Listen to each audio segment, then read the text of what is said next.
이 글자는 자연부터 설명드려보는데요.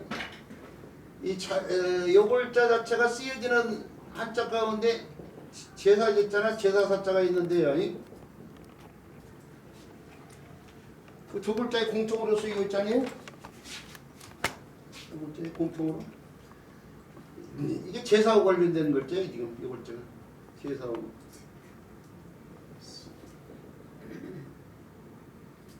제사를 지내려면 제물을 넣고 지내죠. 맨입으로 제사를 지내는 게 아니고 하다못해 물이라도 한 그릇 떠다 놓고 지낼 거 아니에요. 없어도. 제사라는 게 정성이에요. 정성이지 막 음식을 풍성하게 담은 게. 그래서 사자성어에도 처음 보면은 제사 필성이라고 한 거예요. 제사 필성의 성자가 정성 성자예요. 제사에는 반드시 정성을 지어야지 막 풍성하게 지내는 것이 제사가 아니에요. 그래서 오늘날에도 그 집안의 큰 제사는 뭐 사제봉사를 해가지고 아버지나 할아버지나 뭐 증조할아버지 고조할아버지 그다도 더 큰 제사는 사실은 불천이 제사거든요. 불천이 먼 조상인데 위패를 버리지 않고 계속 모셔놓고 그 옛날에 그렇게 하려면 나라에서 허락을 해줬어야 돼요. 그러니까 오늘날 불천이 제사를 지낸 집안을 보면은 태계 집안이라든지 서해 유성룡 집안 이런 분들이에요. 서해 유성룡 선생이나 태계 이황 선생 오늘날도 제사를 지내고 있어요. 후손들이. 그런 제사를 불천이 제사인데 그 불천이 제사 보면 있죠. 재물이 많지가 않아요. 한 10가지 정도밖에 안 돼요. 다만 특별한 것은 도적이라고 해가지고 도마 위에다가 고기를 갖다가 많이 싸서 올려서 이제 지내는데 일반 제사보다는 좀 고기를 좀 성적에 싸서 올리는 걸 볼 수가 있는데 옛날 또 찾다 할 때 설명드렸죠. 근데 그런데 사용한 것은 제사상이 아니고 제상이 아니고 그러니까 제상이 아니고 제탁이에요. 제탁. 우리가 제사를 지낼 때 제물을 올리는 걸 제상으로 볼 수도 있고 제탁으로 볼 수도 있고 제단으로 볼 수도 있는데 제단은 이런 경우에 이 단자가 흑도자가 달라붙은 데서 할 수 있듯이 제단 단자 저 사직단 같은 데 가서 보면은 사직단이 뭐냐면 넓어가지고 흙을 올리고 거기다가 또 흙을 올려가지고 그게 제단이에요. 그게 제단. 선농단도 마찬가지예요. 선농단도 지가 직접 가가지고 선농단 안에 들어가가지고 맞지만 그냥 평탄한 흙이 좀 이 평지보다 높게 쌓인 것 뿐이야. 그리고 글자 자체가 흙이잖아요. 근데 요 글자의 바탕이 된 건 제가 봤을 때는 제탁으로 봐요. 제탁으로 보는데 탁자예요. 그런데 국어사전에 제탁이라는 말이 안 실어져 있어. 익히 쓰는 말인데도 국어사전이 없어요. 제탁이란 말이. 그냥 국어사전이 없다는 것은 뭐예요? 표준어가 아니란 얘기예요 지금. 근데 익히 쓰이고 표준어가 아닐 수가 없는데 아직도 이걸 강구하고 있는 거야. 그 국립국어연구원의 그 심의위원들이 이게 이 국어사전에 실으려면은 1년에 한 번씩 모여가지고 연말에 모여가지고 그 해에 많이 쓰였던 거 이슈가 된 말들 뭐 이런 것들 국어사전 말들을 놓고 심의를 해요. 그래가지고 이거 표준을 하자 말자 뭐 이런 회의를 한다니까요. 거기서 결정을 해요. 그런데 미처 안 실어져 있는 이런 말들도 논의를 해서 실어놔야 된다고 저는 봐요. 인터넷 자료로 검색해보면 많이 나와. 쓰고 있어. 안 쓰는 말도 아니야. 그리고 특별하게 문제될 말도 아니야. 근데 요 글자는 제상도 아니고 제단도 아니고 저는 제탁으로 본다. 그래서 제 글에는 이걸 설명할 때 항상 제탁으로 설명한 거였는데 자, 이 조금 전에 서해 유성룡 선생이 불천이 사진을 때 이 높은 탁자에 지금 높은 탁자에다가 지금 놓고 제사했는데 이걸 간단하게 표현하면은 옛날 사람들은 제단 같은 거 옛날 사람들이 제사를 지내는 하늘 보고 농사 지니까 하늘에다 제사를 지내는 거예요. 그럼 하늘에다 제사하면 하늘과 가까운 데 가야 돼. 산동네 사는 사람들이 하느님과 가까워 사실은 오늘날에도요. 그런 것처럼 하늘과 가까운 하늘 밑으로 가가지고 이 산꼭대기에서 지는데 거기다가 제탁을 이렇게 놓는다니까. 이렇게 돌덩어리 같은 건 석탁이죠. 그러니까 석탁 이렇게 돌 받치고 그 위에다가 판바닥 돌 같은 걸 올려놔. 그래서 옛날에 처음에는 요 글자가 이렇게 표현됐어. 이렇게 표현됐어. 이렇게 표현됐어. 이렇게만 표현됐어. 이렇게요. 그러다 호대로 오면서 하늘과 더 가까워지려면 높이고 싶을 거 아니에요. 재탁을. 그러니까 높이고 그래서 이렇게 이런 형태가 나오고 그다음에 높이다 보니 옆이구나 하니까 또 옆에 추가시켜서 이렇게 쓰다 보니까 그 형태가 오늘날 글자가 된 것뿐이에요 지금. 그리고 제사제자에 보면 그 재탁에다 고기 덩어리를 손으로 올리고 있잖아요 지금. 그러죠?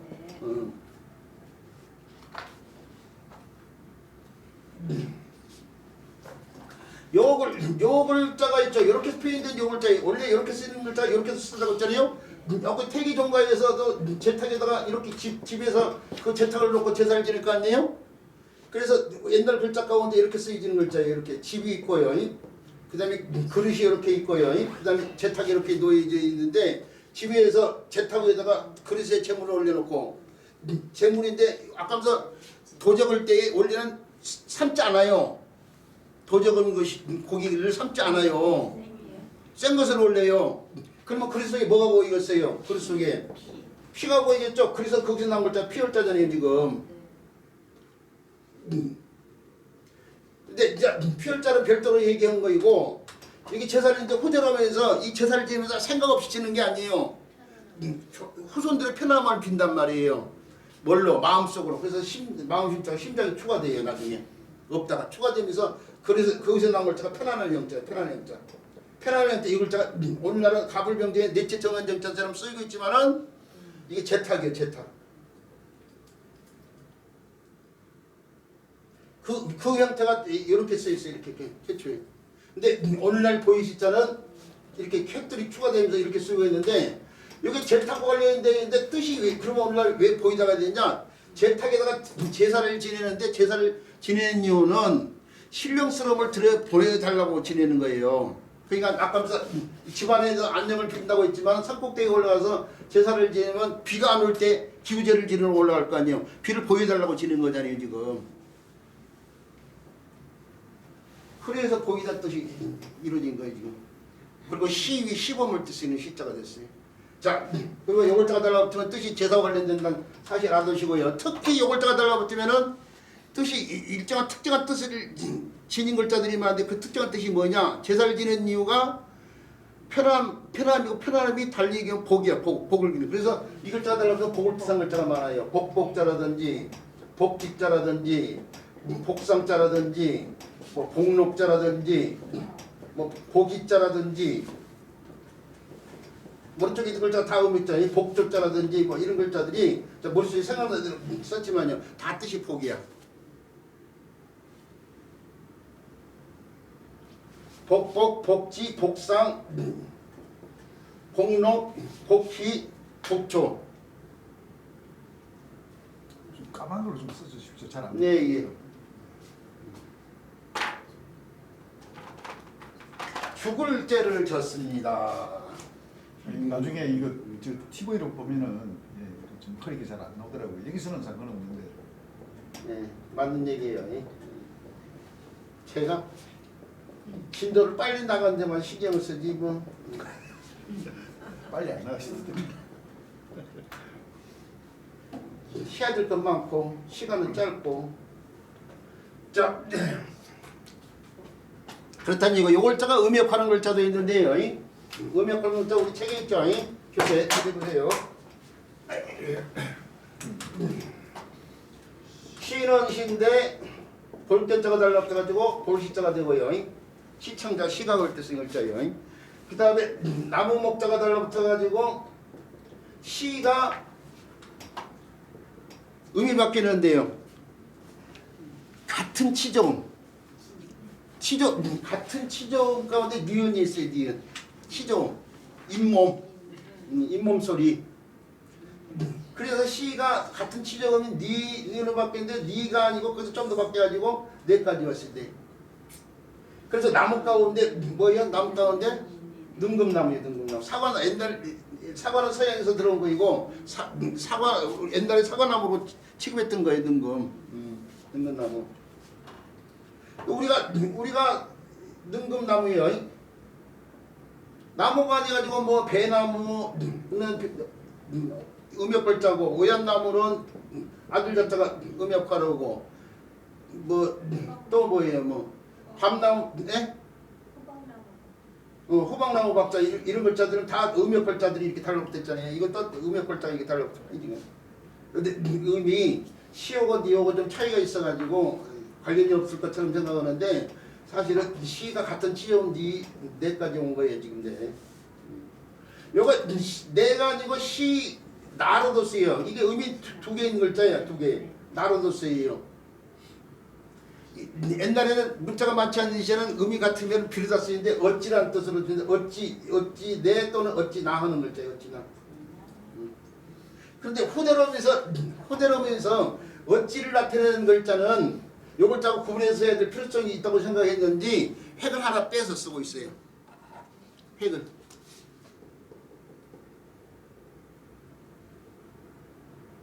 뭐예요? 자, 여기 획을 이렇게 죄송합니다. 이렇게요. 획을 하나 빼서 여기서 글자 일부 획을 빼서 오늘날은 이게 어찌네 어찌나 이런 식으로 해요. 해서 쓰이고 요 글자가 산스크리트 가운데 밑이 없는 구멍을 갖다 뜻하는 말이 뭐예요? 나락이죠, 나락. 나락이 빠진다. 그러니까 밑이 없다고 보면 계속 떨어지고 있는 거야 지금. 계속 떨어지고 있는 상황. 나락을 뜻하는 밑이 없는 구멍을 뜻하는 말인데 그 나락을 뜻하는 말을 이제 중국에서 이 글자 또는 요 글자 대신에 어찌 나자 이 글자를 갖다 빌어줬습니다. 나락을 이렇게 쓰기도 이렇게 쓰는데 그 글자를 쓰다 보니까 나락나라고도 이렇게 사는. 나락에 빠진다고 안 되겠네. 예? 나락에 빠진다고 하면 안 되겠네. 그렇죠. 떨어질 낙자를 쓰고 있으니까 나락이 떨어질 낙자를 쓰고 있으니까 나락에 그거 빠진다. 빠진다라고 하면 안 되겠네. 그렇죠. 동의가 중국이 되니까요. 요 나락 나자로 쓰이기도 하는 요 글자는 사실 손이 한 번 더 달라붙으면요. 손이 한 번 붙으면 나에다가 입술자 니를 축을 떼서 손으로 누른다고 해서 누를 날짜가 되는데요. 날이 나다 할 뜻인 글자예요. 날이 나다. 또 날렴 이런 데도 쓰이네. 날렴. 날렴이라는 것은 저 옷감에다가 저 무늬 같은 걸 드리기 위해서 이게 찍는 걸 말해요. 그 다음에 배워야 될 글자. 고지시자에 대한 설명 여기까지 오고요. 그 다음에 외워야 될 글자는 주검시자네요.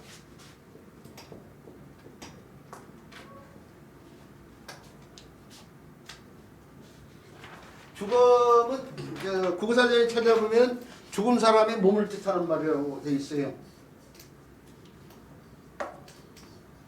죽은 사람의 몸. 그러니까 죽은 사람의 몸을 이렇게 표현했다고 보면 되는데, 근데 이 글자의 고문자는 이렇게 이거예요. 이 형태, 이 형태. 이렇게 몸을 구부린 형태. 오늘날 죽은 사람의 몸을 갖다가 장례식장 가면 입관할 때 볼 수 있는데, 입관할 때 보면 오늘날은 관 속에다가 이렇게 사람을 집어넣고 반드시요 이렇게 불편할 정도로 반드시 이렇게 해서 영으로 다녀요. 오늘날 생각하면 이해가 안 되지. 이렇게 몸을 구부리는 형태가.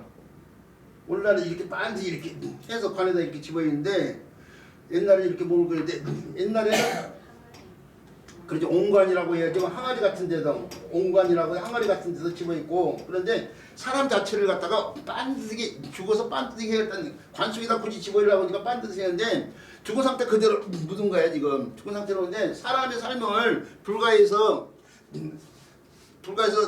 고해를 걷는다고 하면서요. 고해로 표현, 사람의 일생을 고해로 표현하고 그 괴로울 것자와 관련돼서 네 가지 고통을 겪는다고 한 거래요. 그 사고죠. 그 사고가 뭐예요? 사고가 뭐예요? 생로병사. 생고, 노고, 병고. 사고, 생로병사. 사람의 삶의 네 가지 고통이 생고, 노고, 병고, 사고예요 지금. 나면서 고통, 늙으면서 고통, 병들어서 고통, 죽어서 고통인데 이 사고를 겪으면서 죽음에 이르기 전에 병이 들어요. 오늘날은 문명이 발달되다 보니까 병을 갖다가 치료를 해서요. 그래서 오늘날 사람의 수명이 우리 길어진 거 아니에요? 근데 옛날엔 병 들면은 세균 같은 바이러스의 침해 같은 걸 받으면은 바이러스를 죽일 수 있는 약이 없잖아요. 뭐 풀뿌리 같은 걸 이용해서 치료한다고 하지만 그런 치료는 안 된단 말이에요. 그러니 어느 정도 호전이 되기는 했지만 그냥 그 병으로 죽을 수밖에 없어. 옛날 사람들이 병 들어서 이제 죽는단 말이에요. 오늘날 고치지만은. 근데 병이 들면 고통을 경감하기 위해서 사람이 자세가 어떻게 돼요? 몸을 움츠리게 돼요. 자연스럽게. 백이면 백. 병 들어서 고통이 찾아오면은 몸을 움츠린다니까요. 고통을 경감하기 위해서 그 상태에서 죽어. 그러면 어떻게 돼요? 이렇게 몸이 굴신된 상태가 돼요. 그래서 그 상태로 저 항아리 같은 데다가 이렇게 집어해서 큰 항아리 같은 데다가 이렇게 집어해가지고요. 사람을 갖다가 근데 그걸 온관이라고 한단 말이에요. 온관. 근데 그냥 온관이 없이도 이렇게 있는데 이렇게 해서 먹는 걸 이런 장례를 뭐래요? 몸을 굽힌 상태에서는 장례를 뭐라고 그래요? 굴신장 또는 굴지장이라고 그래요. 사지지 쳤어. 굴지장. 굴지장을 하는 거야. 그 굴지장을 할 때에 몸체를 갖다 그대로 펴는 것이 죽음 십자라니까요. 그리고 그 뜻을 좀 더 분명히 의기해서 호대에서 오면서 죽을 사자를 한 번 더 붙이는데 죽을 사자도 뼈왕상을 날자 옆에 사람이 이렇게 구분 형태의 얘기예요. 요것이 이거 죽음이에요. 이거 죽음. 이것도 죽음이에요.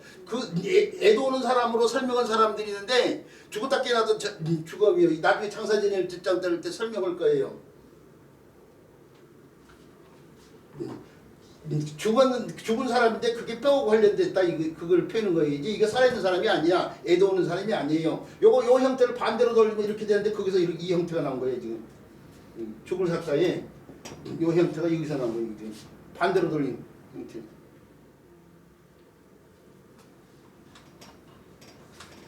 어쨌든 간에 오늘날은 그래서 죽을 사자를 한번 더 붙여서 새롭게 죽음 시자를 이렇게 쓰기도 하는데요. 이건 불사 역할만 한 거예요. 요걸자 자체도 쓰이는 어예요. 쓰이는 요걸자 자체 시위 소찬 뭐 이런 말들에 쓰여지죠. 그런 일 없이 녹만 먹는 사람들은 뭐 얘기할 때요. 그 다음에 배워야 될 글자예요. 요걸자가 음역하는 글자로서 기억을 했는데 요걸자가 달라붙으면 안 됐죠. 뭐 얘기를 좀 더 해야 되는데 덜 했네요. 그래서 죽음과 관련되기 때문에 이게 죽일 도자 이런 데서 써야 돼요. 놈자자가 음역할이에요. 놈자자가 도로 쓰이는 글자들이 많잖아요. 도읍도자라든지 담도자라든지 흑도자가 달라붙으면 담도자예요. 눈목자가 달라붙으면은 눈으로 본다고 해서 볼도자잖아요. 현장을 목도다. 이게 놈자자가 다 음역하는데 자가 다가 되고 다가 도까지 온 거예요. 지금 여기도 도예요. 놈자자가 도가 되면서 요글자에 죽음 자에서 죽일 도자가 되고 도륙하다 도살하다 할 때 쓰는 글자예요. 그런데 사람이 굴신하는 모양이요. 굴신은 몸을 굽히는 굴신하는 모양이 꼭 죽음에서만 볼 수 있냐 이거예요. 몸을 구부리는 형태를 살아있는 사람도 몸을 구부리는 경우가 있잖아요. 우리가 대소변 해결 같은 거 할 때에 물을 갖다가 오줌이요. 아침에 제가 늦었는데 그다음에 이렇게 해가지고 쌀미자 이런 거죠. 그래서 나온 글자가 오줌요자라든지 광해군 시절에 저 상궁했던 김계시 할 때 쓰는 똥시자, 이 오줌요자라든지 똥시자 이런 글자들이 죽은 사람이 오줌을 싸고 똥을 쌀 리가 없잖아요. 몸을 구부려서 살아있는 사람이 몸을 구부려서 오줌을 싸고 똥을 싸는 거 아니요? 이게 노상 방뇨할 때 쓰는 글자. 근데 여기서는 어떻게 돼? 여기서는 죽음 시자하고 상관없이 그것의 형태. 여기에 요걸자로 표현할 때는 시자라고 하면 안 되고 이것의 형태라고 표현해야 되는 거예요.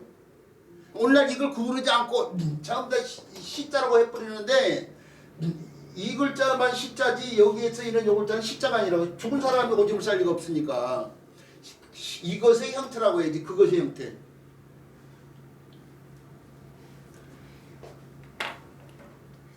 그런데 이렇게 살아서 몸을 구부린 사람한테도 쓰이지만 이게 돌출된 언덕, 옛날 사람들은 굴 같은 걸, 암자 같은 굴 같은 걸 집으로 삼았으니까요.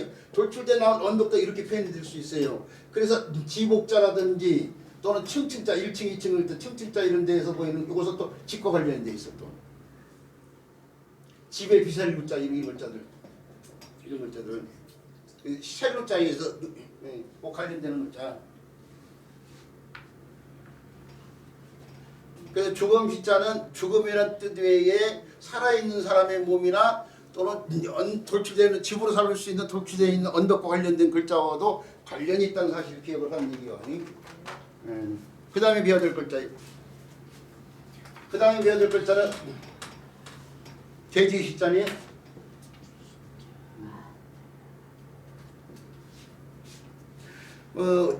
어느날 교육위원장에서 한자를 가르치는 구렁이 담는 것이 그냥 글자 쓰고 그냥 뜻과 음을 외우라고 하다시피 교육을 시키는데 정확히 안 한다니까요. 정확히 안 하는데 자, 이 글자도 자연과 뜻과 음을 갖다가 얘기할 때 특히 뜻 같은 건 좀 더 자세히 설명할 필요가 있는데 원래는 옛날 사람들이 돼지라고 안 그랬어요. 옛날에 돼지는 옛날 말은 뭐예요? 그렇죠. 도야지요. 도야지라고 하는데 도야지의 또 원말은 또 뭐냐면요. 돛 플러스 아지예요. 돛 플러스 아지. 자, 그러면 돛은 뭐이고 아지는 뭐냐? 아지부터 설명인데 우리가 아지하고 어원이 같은 게 악이요, 악이. 사람의 새끼를 갖다 악이라고 그러는 것처럼 악에서 악이와 어원이 같은 게 악이. 그래서 소의 새끼는 소아지, 개의 새끼는 개아지, 말의 새끼는 말아지 이런 식이 돼야 돼 이렇게요. 근데 혼자라면서 송아지는 송아지가 되고 개아지는 뭐예요? 강아지가 되고 말아지는 뭐예요? 망아지가 되는 거예요 지금. 그러면 도아지는 도야지가 되는데 이때 소, 개, 말처럼 도시 원래는 돼지를 뜻하는 거예요. 어미돼지 이게 어미돼지. 오늘날은 어미에다가 새끼를 뜻하는 말을 붙여서 이 송아지, 소의 새끼는 송아지, 개의 새끼는 강아지, 말의 새끼는 망아지 그런 것처럼 도체 새끼가 도야지고 그걸 줄여서 돼지가 되니까 돼지는 도체 새끼예요. 도체 새끼. 도치 새끼고 원래 어미돼지를 도치라고 불러요. 돼지 어미돼지를. 어미돼지가 도치요. 이 도치 주식 야생의 도치 자주 먹는 주식으로 삼는 음식이 뭔 줄 알아요? 도토리요. 도토리도 그래서 도토리도 도시에서 나온 말이에요. 사람들이 그걸 주워가니까 오늘날 도심에 산 멧돼지들이 나타낸 이유가 산에 가서 도토리를 막 주워가니까 도토리가 먹을 것이 없으니까 대신에 산 밑으로 내려오는 거야 지금. 물론 개체가 증식이돼가 물론 그 이유도 있겠지만은 우리 먹이 사슬 겉에 보면은 맨 위에가 고양이과 동물이요. 범이나 표범 같은 동물인데 이거 우리 사냥에 없어. 야들이 무서울 것이 없어. 그 위에 자기 천적이 없어. 그러니까 개체가 많이 정식이 되고 거기서 먹이 활동에서 쫓겨난 것들이 도심으로 나타나는 것이기도 하지만은 이게 사람이 도토리 같은 걸 주워오기 때문에도 해요. 근데 바다에서 돛처럼 보이는데 돼지처럼 보이는 동물이 시커매가지고 덩치가 극이야. 그것이 뭐냐 고래 종류인데 그 돌고래의 돌도 바로 돛에서 나온 말이야. 돛처럼 보이는 고래다 이거예요. 자, 그런데 이게 어미오고 그래서 어미를 얘기하는 돛과 새끼를 얘기하는 이거 새끼가 있어 아지가 도야지가 이거 돼지가 있는데 이건 새끼를 뜻하고 이건 어미를 뜻해서 이게 구분이 돼야 되잖아요. 소고 송아지, 개오고 강아지, 말하고 망아지 구분해서 오늘 쓰는데 돛과 돼지는 구분해서 쓰지 않고 있잖아. 그렇죠? 그 이유가 뭐냐 이거야. 커도 작도 전부 다 돛이라고 하고 돼지라고 하고 있는데 이유가 뭐냐 이거예요. 자, 여기에 사람의 문화가 포함되어 있는데 사람이 돼지를 키운 이유가 이 돼지 잡아먹고 살인한다 이런 속담이 있고 뭐 돼지 잡는 이유는 뭐 한국과 관련돼서 옛날 속담들 보면은 돼지 잡는 이유가 다 잡아먹기 위하여 이 돼지를 잡아먹기 위해서 키우는 거야 지금 사실은. 그래서 이 돼지를 뜻하는 이 돼지 시자요. 돼지 시자 고기 육자를 붙여서 돼지 돈자도 그래서 만들어요. 고기를 얻기 위해서 키우니까 이 고기 육자가 변해서 육자로 아니에요. 돼지를 뜻한 또 다른 돼지 돈자가 바로 육자를 붙인 이유가 고기를 얻기 위함이야 지금. 자, 그래서 사람이 고기를 얻기 위해서 돼지를 있죠. 쌀 이렇게 일러 뜬물 나면 뜬물 같은 걸 갖다 먹여서 키운단 말이에요. 돼지를 키우는데 이 사람이 태어날 때는 보통 3kg에서 4kg 정도 무게로 태어나잖아요. 돼지는 한 1kg 정도 태어나요. 1kg 정도 태어나는데 야가 있죠. 하루에 한 3kg 정도 먹이를 먹으면서 3kg 정도 먹이면서 살을 찌우는데 보통 한 글 정도 살죠 하루에. 한국에 600g 정도 보통. 근데 이게 하루에 한 글 정도 그런데 사람 이게 몸무게가 115kg 15kg이고 이게 180g 정도 되는 상황이 되면은 먹이는 많이 먹는데 살은 한 근만 쪄. 이게 먹이 먹는 것은 많은데 살은 덜 쪄 이제. 이게 감가상 것도 뭐 이것처럼 차지 크는 속도가 여기까지가 급격히 큰 여기까지가 딱 6개월이 걸려요. 그리고 그 이상은 어떻게 완만하게 커. 완만히 내려가지 않고 이렇게 먹이는 많이 먹는데 완만하게 크다고. 그러니까 사람이 어떻게 돼요? 이게 키우는데 먹이는 많이 먹는데 크는 속도가 줄어들면은 여기서 잡아야 될 거 아니에요? 여기 6개월이야. 6개월이고 그 6개월이 딱 돼지가 180분 된 데고 115kg 정도 될 때예요. 이때 잡아. 가치가 종돈이 아닌 이상 모든 돼지를 여기서 잡다시피 해. 그게 6개월만 키우어 돼지를 일반적으로. 소나 강아지나 돼지는 계속해서 키우는데 그러다 보니까 계속해서 키우니까 어미인 소, 어미, 개, 어미, 말이라는 마취를 계속 쓸 수 있는데 돼지 같은 경우는 여기서 딱 일상적으로 잡다시피 하니까 어미 돼지를 볼 수 있는 경우가 없어. 그러니까 어미 돼지를 볼 수 있는 경우가 없으니까 도시란 말도 안 쓸 거 아니에요. 그리고 돼지라는 말이 통칭이 될 수밖에 없어요. 그래서 오늘날에도 도가 돼지를 구분해서 쓰지 않고 그냥 돼지 그러고 있는 거야 지금. 근데 거기에 대해서 명쾌하게 또 밝힌 책들이 없으니까 우리 선생님이 참에 요걸 잘 기억해가지고 또 현장에서 교육하기 바란다는 얘기죠. 그리고 요걸자는 돼지는 돼지인데 이 돼지가 집돼지가 있고 산에서 사는 멧돼지가 있는데 멧돼지를 표현하는 걸자예요. 왜 그러냐? 요걸자의 공짜를 보면 제가 이제 현장에서 저도 예전에 아이들을 가르쳐 본 적이 있는데 아이들 가르칠 때 막 자세하게 디테일하게 할 것 없이 그냥 돼지를 그냥 이렇게 표현하고 그냥 여기다 매치를 시켜서 돼지 자 이렇게 설명했단 말이에요.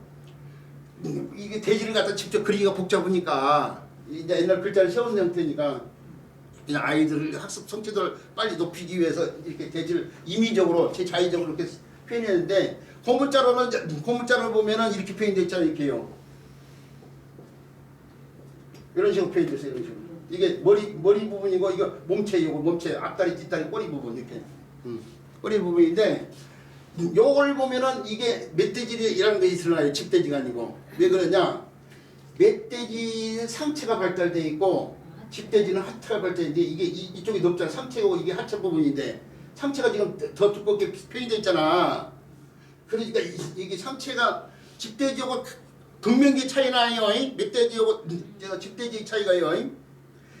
이 집돼지는 이게 뒤가 이렇게 커요. 이렇게 집돼지였으면 이렇게 표현했을 거야 아마.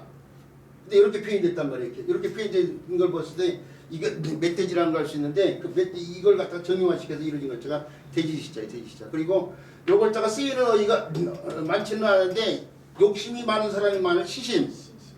그 세상 물정 모르는 사람 요동시 뭐 이런 식으로 얘기한단 말이에요. 변방에 사는 사람 돼지를 새끼가 나는데 얼룩덜룩 해서 신기하다고 생각해. 이거 요동성으로 갖고 왔대. 요동성 안에 돼지는 이미 다 대부분 얼룩덜룩 하더라 이거죠. 세상 물정을 모르는 거야.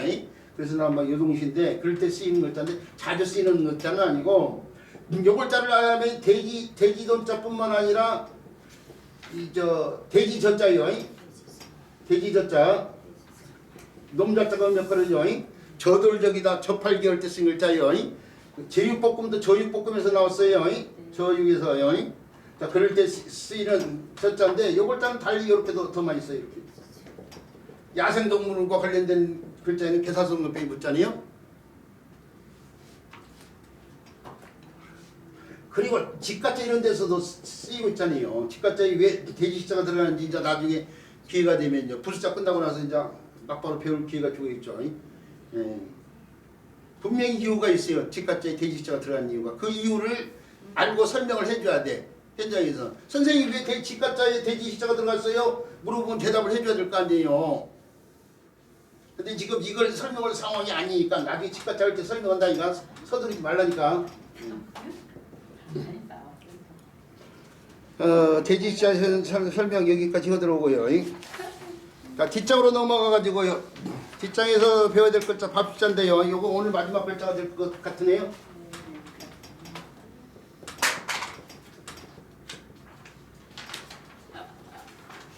밥시자인데 이 글자가 시험에 나오는 사자성어가 있어요. 고사성어이기도 하죠. 네 글자로 이기면 무조건 사자성어인데 그게 전거가 있다 이게 만들어진 어떤 역사가 있으면은 그걸 갖다 고사성어라고 그래요. 그 가운데 단사표입니다. 단사표. 이게 이제 그 공자가 아낀 제자인 안현과 관련돼서 나온 말이에요. 이게.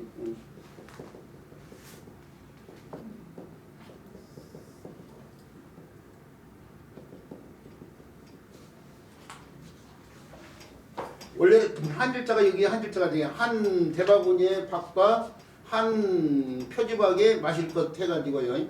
소박 같은 음식과 관련되어 있는데, 자 이럴 때는 이게 식이 아니고 사로 익혀야 돼. 사. 그래서 이게 사라는 뜻이 있는데 내가 밥이에요. 밥인데 요 사로 익힐 때는 거친 밥이에요. 거친 밥. 그러니까 저는 이제 딱 한 번 먹어보긴 했어. 어떤 말이냐 완전히 보리로만 지어진 밥. 평생 딱 한 번 먹어본 적은 있는데 아시죠? 요즘에 보리밥집에 가서 참 다 보리로만 지어주는구나. 그게 평생 한 건 아니구나. 요즘 걸 생각을 해야지. 요즘은 먹을 만하니까 옛날 어려운 시절에 먹었던 진짜 보리로 진 꽁보리밥. 우리가 보리밥 뿌리면은 보리밥이 보리로만 지어졌다고 생각하는데 그게 아니에요. 쌀이 섞여 있는 거예요. 이게 지금. 근데 보리가 들어가기 때문에 보리밥이라고 진짜 보리로만 지어지면 꽁보리밥이라고 해요. 이 꽁보리밥을 먹어보면은 요즘에는 막 많이 신경을 써가지고 하다 보니까 식감도 괜찮고 그런데 진짜 꽁보리밥은 덜덜 그래가지고 막 입에서 모래알 씹듯이 해. 진짜야. 입에서 모래알 씹히듯이 싶어요. 근데 그런 밥일 경우 이제 사로 써야 된다 이게 지금. 그리고 요게 자동사인 먹다의 형태로 쓸 때는 먹다의 형태는 식이지만은 타동사인 먹이다로 쓸 때는 또 먹이다로 쓸 때는 사로도 있는데 먹일 사자가 되는 거죠. 그런데 먹일 사자는 새롭게 만들어져요. 이렇게 새롭게 먹일 사는 후제로 먹인다는 뜻을 나타내는 글자는 새롭게 밥시자에다가 맡을 사자를 이렇게 써가지고 먹일 사자가 돼요. 사려올 때 쓰는 사자. 사려올 때 쓰는. 여기서 분화돼. 여기 사는 산데 먹이다의 뜻을 나타내기 위해서 만들어진 것죠.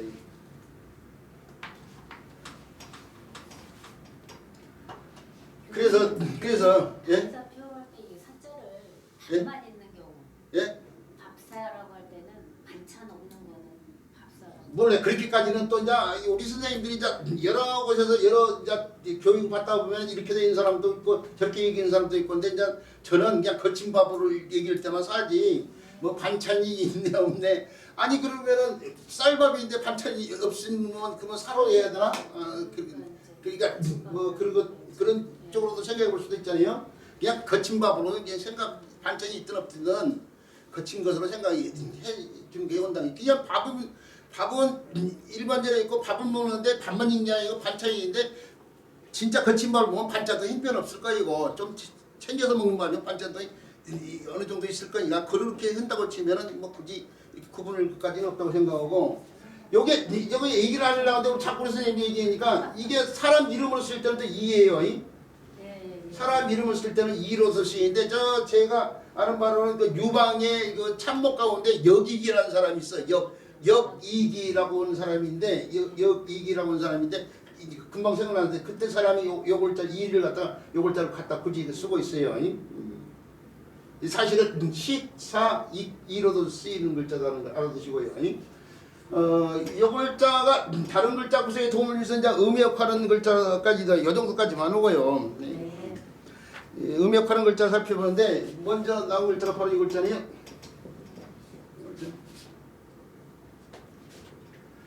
밥시자 빼놓고 나면은 요것이 있는데 사실 요것은 사람 일자를 변형시키는 거예요. 저 한자 가운데 다칠성자 이런 글자들 있잖아요. 다칠성자 이런 글자 때 요것과 요것이 같은 모양이지만 요거 다칠성자 이것은 뭐라고 했어요? 예전에 설명드렸잖아요. 화살 아니에요. 칼이요, 칼. 이게 이 다치상자를 이렇게도 쓰잖아요. 이렇게요. 이렇게도 쓰죠. 여기 화살이 있는데 뭔가 이게 화살이 있어. 요거 화살로 생각을 저도 이거 한때는 화살로 생각했어. 화살로 저도 생각을 했는데 이게 잘못이야 이게 지금. 왜 그러냐면은 이게 저 소전 이전에 글자를 대전이라고 그러잖아요. 대전. 이 소전이 진시황이 중국을 통일하고서 이사의 건을 받아 문자 통일한 거잖아요. 그러니까 그 이전에 대전은 그러면 뭐냐면 진나라가 통일되기 전에 진나라 문자, 진계 문자가 대전이 될 수밖에 없어요. 통일 전의 문자가. 그런데 대전을 좁게 얘기하면은 진나라 통일 전에 진나라 문자지만은 이 진나라가 통일 전에는 전국시대 아니에요. 전국시대. 그렇죠? 전국시대 진나라 빼놓고 육국이 남죠. 진초 현지 전국 7국 가운데 진나라 빼 6국이. 육국 문자도 포함해가지고 다 대전이야. 진계 문자뿐만 아니라 육국 문자도 저 대전으로 보는데 그 육국 문자 이런 데 보면은 양자가요. 이렇게도 표현됐어. 이렇게. 육국 문자에 보면 요거 다처상자를 갖다가 이렇게 표현됐어. 이렇게도 표현됐거든요. 이게 뭐냐면 칼이에요. 칼. 칼인데 후대로면서 칼의 형태가 위로 올라가고 사람을 다친 게 사람 붙인 것 뿐이야. 근데 이걸 밝힌 사람이 없었는데 제가 몇 개월 전에 저 다치상자 공부하면서 이거 대전 문자를 보고 이것은 칼일 수밖에 없구나.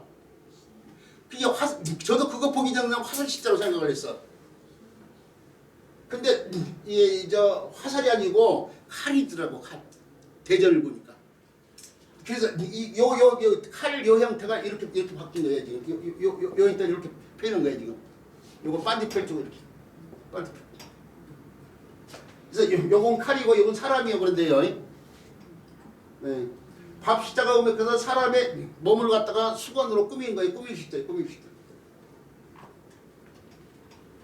그러니까 예전에는 자료가 부족한 상태에서 기존에 다른 사람이 개념을 쫓아가기도 하고 막 그랬는데 요즘은 자료가 많고 그러니까 제가 직접 공문자 같은 걸 다 이렇게 들춰보는데 우리 선생님도 저 인터넷 같은 데 한전 이런 데 들어가서 보면 중국 자료가인데 들어가면 대전체에 나와요.